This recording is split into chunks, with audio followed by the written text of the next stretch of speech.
Good day, welcome to Great White Retro. I'm Gord Fessick and this is my cat Toes. Our topic today is finishing touches on this Apple IIe. We're going to get a better display for this thing. We're also going to try to improve the audio of this to see if we can't get more than just beeps, boops, and clicks out of here. Let's get her done.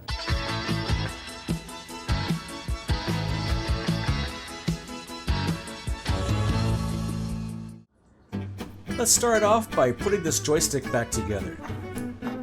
This is the stick that turned out really well in the retro Brighton. I couldn't have asked for a better job on that. Here I am putting these buttons on there. I didn't know it at the time, but there was an extra spring on the inside of those buttons that actually clicked on the actual switches on this thing. So I tried fitting it here. That mechanism seemed to be quite intact. There were no broken lines or broken traces or whatnot that I could see. When I tried pressing the button there, I did not hear the clicking of those button switches there. Then I noticed these two spare parts that I had here, a couple of springs, there we go. And they seem to be just the right size to fit in the hole on the inside of those orange buttons. So I take the orange buttons back out, and I lay it out so there's the inner spring there in that opening, and there's the outer spring for the button itself. There we go. And I put this thing back together. That worked for the buttons, but I still had a missing screw and a missing foot for this thing here. And because I had a missing screw, I couldn't find the replacement screw. I couldn't find the right size. Closest thing I found was some wood screws for some decorative hinges that I had there. But I was able to get those buttons in there at least. There we go. So I tried putting these longer screws in here from this decorative hinge kit, and I added these plastic standoffs to use as washers. That didn't work out so hot. In fact, the tip of the screw pushed up on the plastic ever so slightly. And I'm like, boy, there go the corners of these things. Right, that didn't work out so well. Yeah, you can see it's still loose there, even after having tightened up both ends.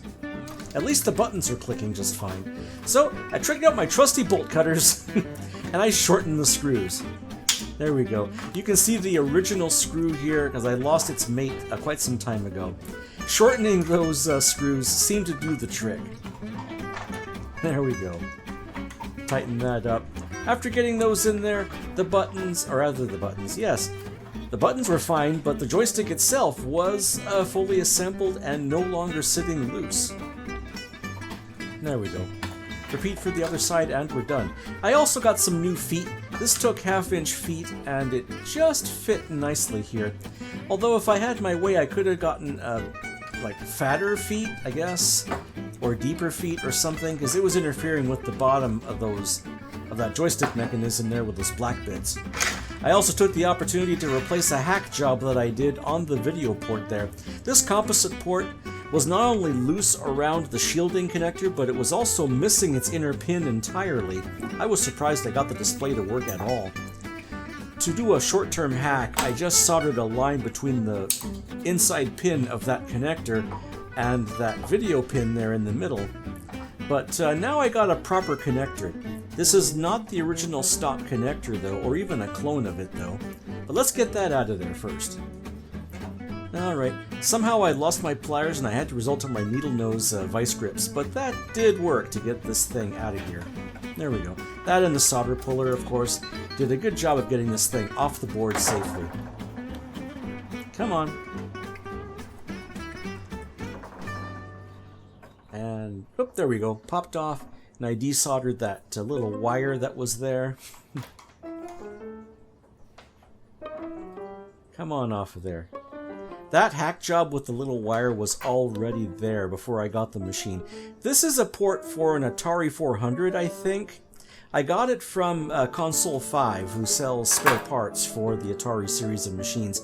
I had to widen the structural bits on there and extend that lead out to where the solder pad was for the video signal, but after doing that, it seemed to fit just fine. Maybe I was lucky, I don't know. What I do know is that this is a much more stout connector than the Apple stock one. That shield is one solid piece all the way to the edge of the connector. and that inner pin was able to stretch out to that solder pad for the video signal itself. So not bad.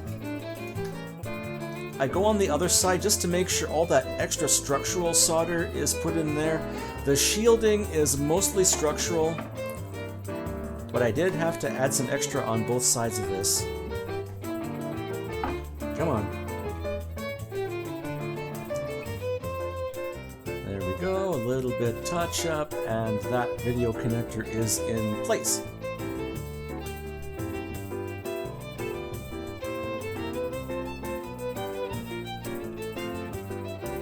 Okay, I don't know why. I just kept adding more and more and more. It just wasn't filling the hole. Yeah, come on, get the fumes out of there. You ever smell flux? It's not a pleasant scent, let me tell you. But the pins did come all the way through, and that inner connector there for the actual video signal also worked out just fine. It's not stock, but it is a lot more solid than the stock connector. And that video port will take a connector and let us remove it just fine. There we go. I also took the opportunity to finish off this power supply. We got some spare filter caps from Reactive Micro. They sell these things in bulk, and I got a couple of 5-packs because I expect to see more of those Reefa caps that I don't want to turn into Reefer caps when I get some more of these older machines. So let's just get this replacement safety cap on and in place, and then we can put this power supply back together. And there we go. I don't know where my side cutters went either, but we got that going. Putting the 6 screws back and that 1 grounding screw, and that power supply is hopefully staying together for the last time.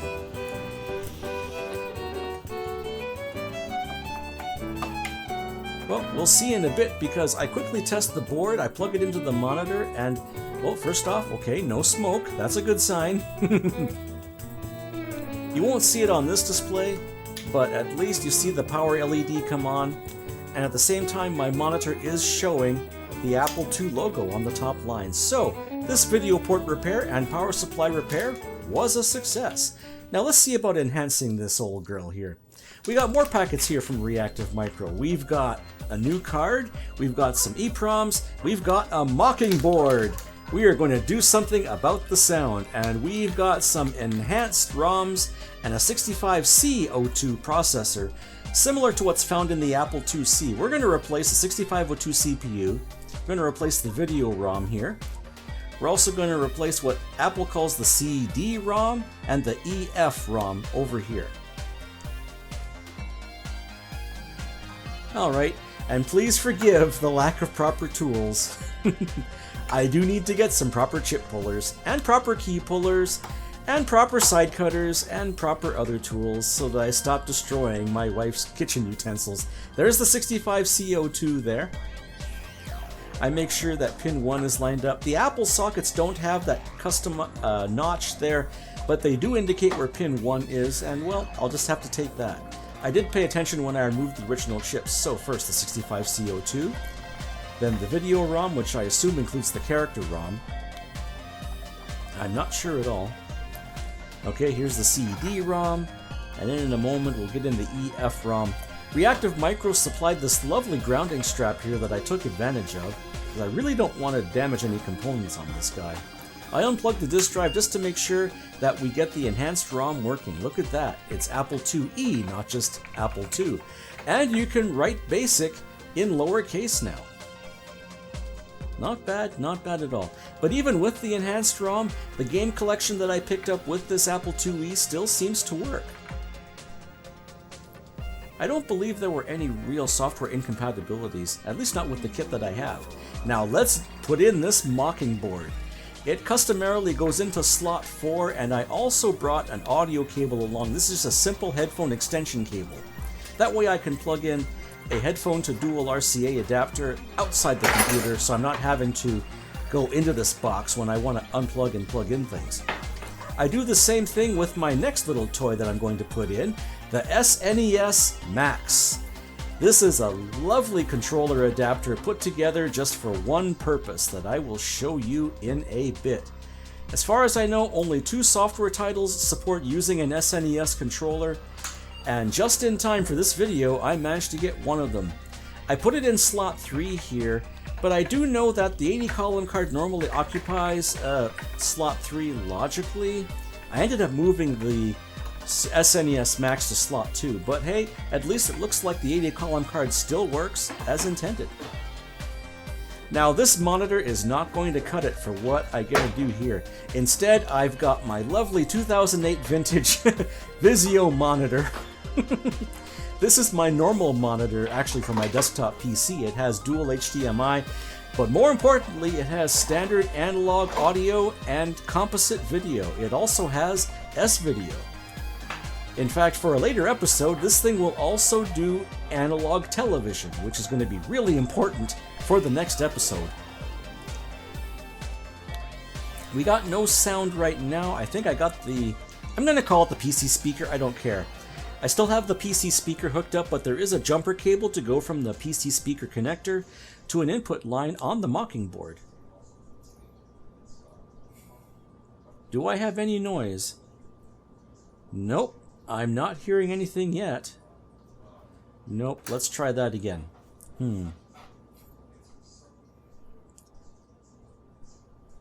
Okay. Oh, a little bit of adjustment on my controls on the TV itself. It turns out that the audio video mode defaults to mute until you turn up or down the volume. So all we're hearing right now are the clicks from the PC speaker. But that's better than nothing right now. At least the beep is working as well.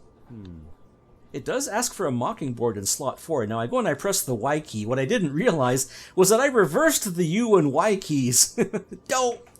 I'm going to have to fix that later on. So I was using the U key as my Y key, but still I'm not getting Mockingboard sound. I found out later that Zaxxon here requires a specific version of the Mockingboard, or maybe it requires those 2 digital to analog converter chips. Well, it took going through all of the discs and hunting, but I think I finally found something that works with the sound card.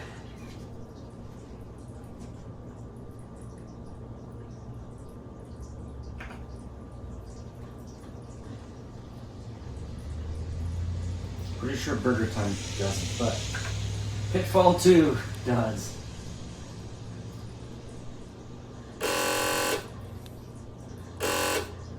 Don't worry, it'll come. By the way, I have no idea where the previous owner got all these floppies from. Some of them look legit, some of them not so much.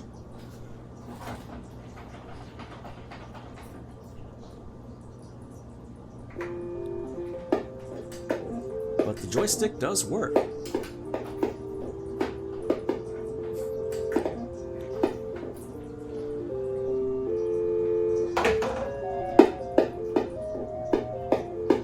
Pitfall 2 uses a combination of PC speaker sounds and the Mockingboard for music.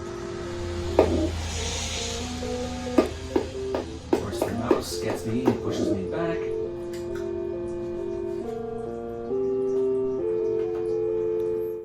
Just before I do my next game, I'm going to do some quick tests. This thing did come with an official Apple Diagnostic, and it does tell me that my computer has 64K onboard RAM, and with that 80 column card, an extra 64K, giving me 128K.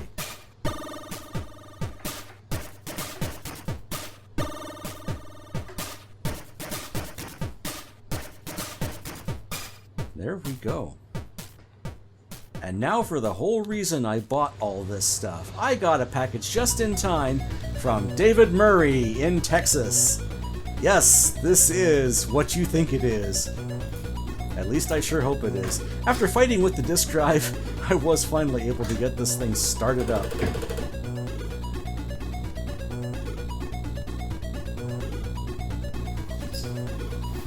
And it has no problem detecting my components. Thank goodness.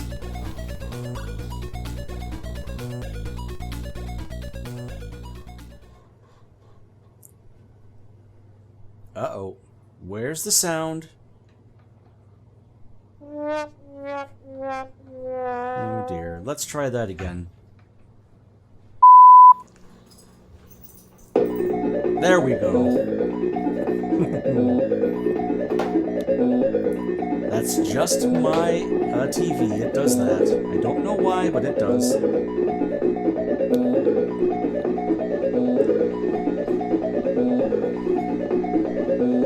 Let us enjoy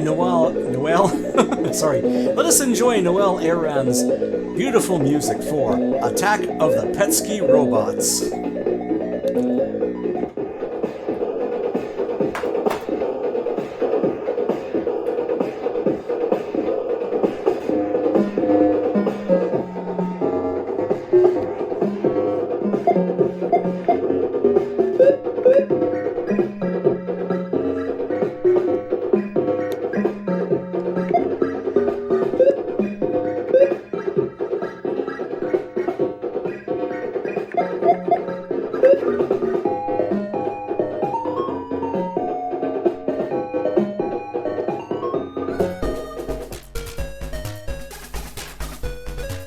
And it worked fine with my SNES Max in slot 2. I guess I can just pick a slot. Maybe I'll try slot 3, I don't know. We'll see how that works. I just don't want it conflicting with the 80 column card, if I can help it.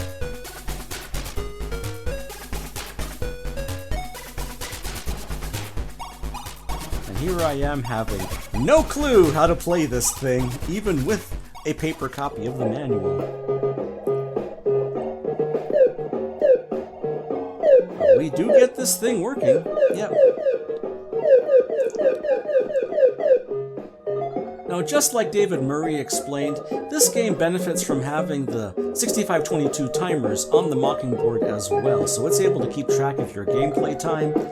It's also a lot smoother gameplay, right? So not too bad.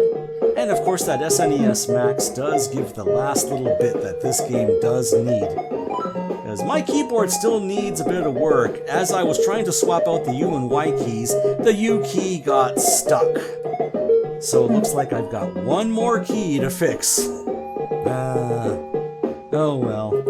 At least this machine is done. Well, I'd say this Apple IIe is done. I still got a couple things I want to fix up on it, but aside from that, it is ready for modern games, and I am ready to play.